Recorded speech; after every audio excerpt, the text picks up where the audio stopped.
Good evening guys.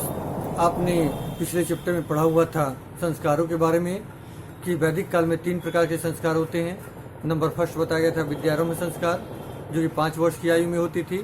Number second बताया गया था उपनयन संस्कार, जो कि लगभग 6 वर्ष की आयु में होती थी, गुरुकुलों में प्रवेश से पहले कराई जाती थी। और थर्ड पढ़ा था समापवर्तन संस्कार, जो कि शिक्षा ग्रहण करने के पश्चात कराई जाती थी।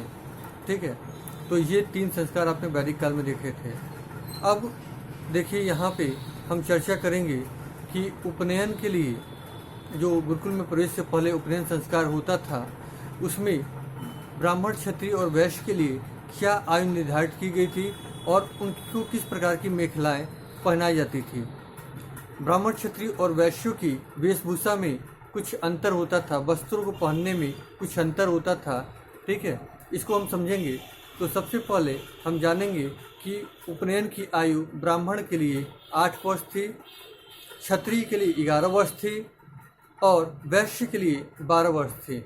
ठीक है, ब्राह्मण जो होते थे, ये मेखला जो यहाँ पे जनेऊ बोला जाता है, ये पहना जाता था। ब्राह्मण सूत से बनी मेखलाओं को धारण करते थे, जबकि क्षत्रिय छात्र जो थे वो तांत से बनी मेखलाओं को ग्रहण करते थे और वैश्य जो थे वो उनकी बनी मेखलाओं का ग्रहण करते, मतलब धारण करते थे। ठीक है, शरीर के ऊपर धारण करते थे।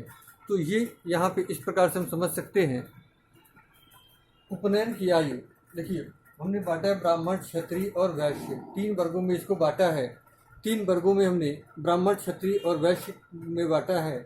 ब्राह्मण के लिए उपनयन की आयु 8 वर्ष, क्षत्रिय के लिए उपनयन की आयु 11 वर्ष और वैश्य के लिए उपनयन की आयु 12 वर्ष निर्धारित की गई थी वैदिक काल में। क्लियर।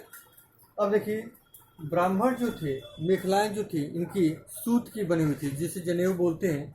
ये धागा जो यहाँ से यहाँ राउंड करके पहना जाता है, ठीक है, कंधे में लपेट करके कमर से फिर बैक साइड में ले जा करके राउंड करते हैं, ये मेखलाएं कहलाती हैं। ये ब्राह्मण सूत के पहनते थे, जबकि क्षत्रिय तात के पहनते थे और वैश्य ऊन की मेखलाओं को धारण करते थे। क्लियर। अब बात करेंगे हम शिक्षा आरंभ का सत्र एवं समय। जिस प्रकार से आधुनिक काल में आप देखते हैं कि पहले शिक्षा जो का सत्र चलता था वो जुलाई से चलता था, लेकिन आजकल हम कॉन्वेंट स्कूलों पे, सीबीएसई और आईसीएसई बोर्डों की तर्ज पे अप्रैल माह में शिक्षा आरंभ शुरू करते हैं। ठीक है, शिक्षा का सत्र अप्रैल से शुरू होता है, अप्रैल से शुरू होता है। तो उस समय वैदिक कालीन में भी शिक्षा का सत्र शुरू करने का समय और समाप्त करने का समय होता था। जो शिक्षा या विद्या अध्ययन का शुरुआती सत्र होता था, उसे बोलते थे उपाकर्म समारोह। उपाकर्म समारोह से शिक्षा का अध्ययन शुरू होता था और उत्सर्जनम समारोह द्वारा शिक्षा की समाप्ति होती थी। तो शिक्षा सत्र के आरंभ को बोलते हैं उपाकर्म समारोह और सत्र के अंत को बोलते हैं उत्सर्जनम समारोह। ठीक है, तो यहाँ पे ये जो उपाकर्म समारोह थी, श्रवण मास की पूर्णिमा को होती थी। ठीक है, यानी विद्या अध्ययन का जो समय स्टार्टिंग जो होता था, विद्या अध्ययन का जो सत्र था, स्टार्टिंग शुरू करने का सत्र था, वो श्रवण मास की पूर्णिमा को होता था और उसे उपाकर्म समारोह कहते थे। क्लियर। और विद्या आरंभ के बाद विद्या अध्ययन की समाप्ति का जो सत्र होता था, उसे उत्सर्जनम समारोह बोलते थे और वो पौष माह की पूर्णिमा को होता था। क्लियर।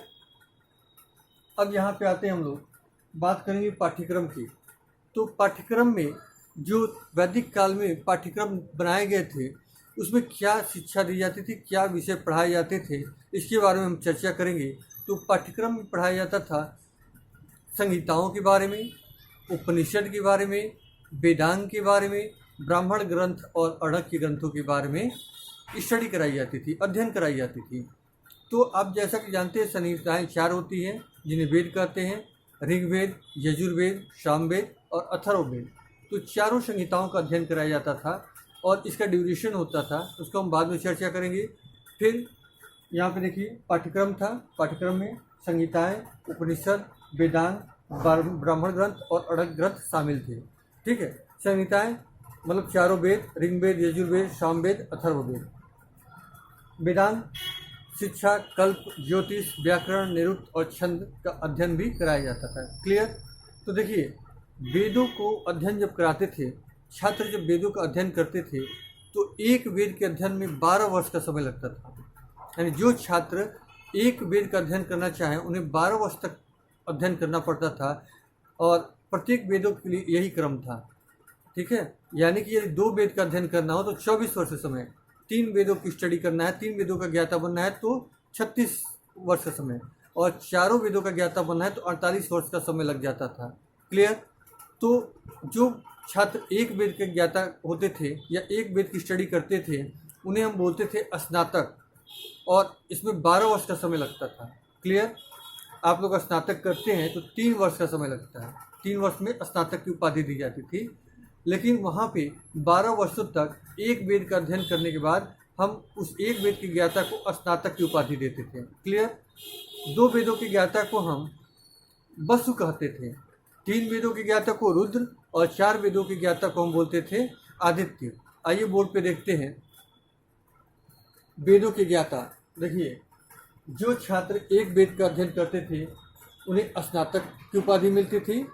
जो छात्र 2 वेदों का अध्ययन करते थे उन्हें वसु की उपाधि दी जाती थी। जो छात्र तीनों वेदों का ज्ञाता यानी ऋग्वेद, यजुर्वेद, सामवेद, तीनों वेदों का अध्ययन करते थे उन्हें रुद्र की उपाधि दी जाती थी, और जो चारों वेदों का अध्ययन करते थे उन्हें आदित्य की उपाधि दी जाती थी। क्लियर। तो ये वेदों के ज्ञाता और उनके नाम में बहुत इंपॉर्टेंट है, इसको भी याद रखिएगा। फिर इसके बाद आते हैं हम लोग पाठ्यक्रम की चर्चा हो गई, उपनयन की आयु की चर्चा हो गई, शिक्षा सत्र के आरंभ की चर्चा हो गई और वेदों की ज्ञाताओं की चर्चा हो गई। अब आते हैं कुछ अन्य विशेषताएं।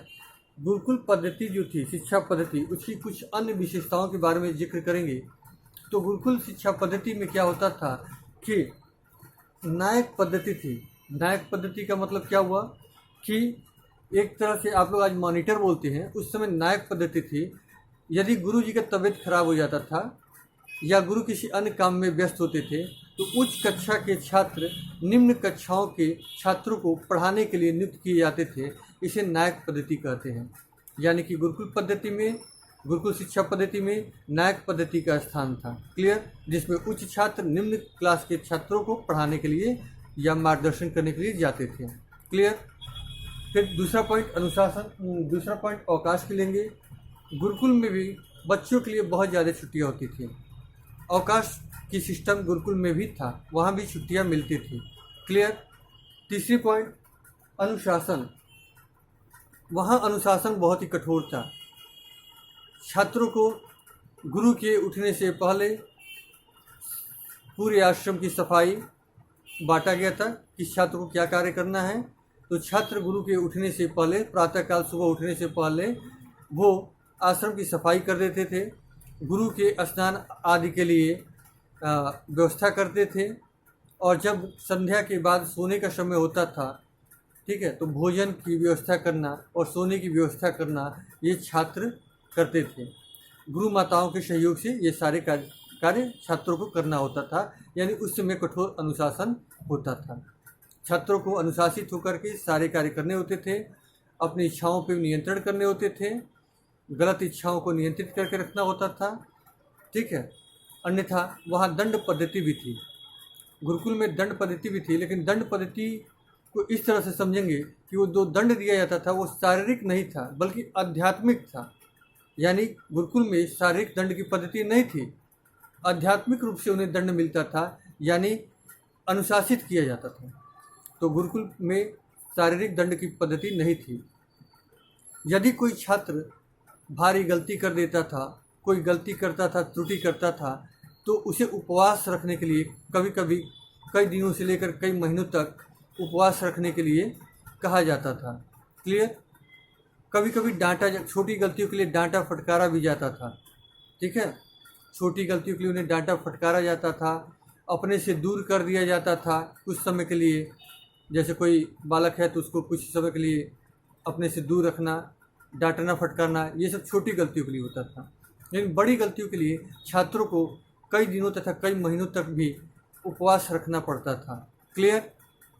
अब आते हैं गुरुकुल में गुरु और शिष्य का जो संबंध था पिता पुत्रवत था, यानी कि जैसे एक पिता और पुत्र का व्यवहार आपस में होता है वैसे ही गुरु और शिष्य का व्यवहार होता था आश्रम में, वैदिक कालीन शिक्षा पद्धति में।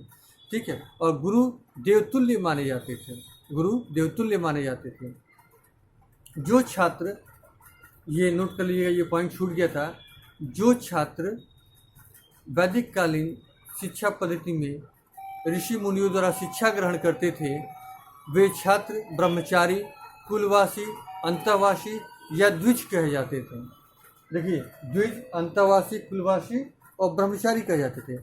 छात्रों को द्विज इसलिए कहा जाता था कि उपनयन संस्कार, यानी गुरुकुल में प्रवेश से पहले जो उपनयन संस्कार होता था उस संस्कार के थ्रू बालक गुरुकुल में भेज दिए जाते थे, यानी उनका दूसरा जन्म होता था। द्विज मतलब ब्राह्मण भी होता है, लेकिन यहाँ पे द्विज का अर्थ होगा दूसरा जन्म, यानी भौतिक दुनिया से निकल करके उपनयन संस्कार द्वारा गुरुकुल में जब प्रवेश करते हैं यानी आध्यात्मिक दुनिया में जाते हैं, यानी बच्चे का नया जन्म माना जाता है, यानी द्विज बोला जाता था, उसे दूसरा जन्म होता था।